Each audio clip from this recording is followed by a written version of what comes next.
চাচা চাচা, বাড়ি ঘর দুয়ারে তো সাজানো কেন, আর হেনা কোথায়?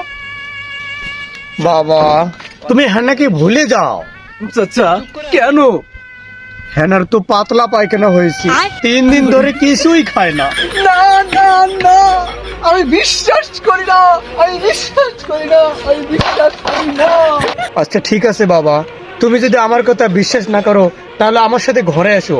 হেনার কি অবস্থা হয়েছে তোমার নিজের চোখে একটু দেখো, আসো। হেনা, হেনা।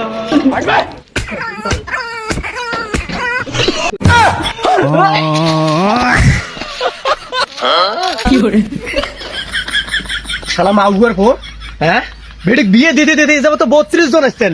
বেটিটা মন নেই তোমার? হ্যাঁ আয় আয় নিয়ে যা হেনা, আয় আছে ঘরত আয়।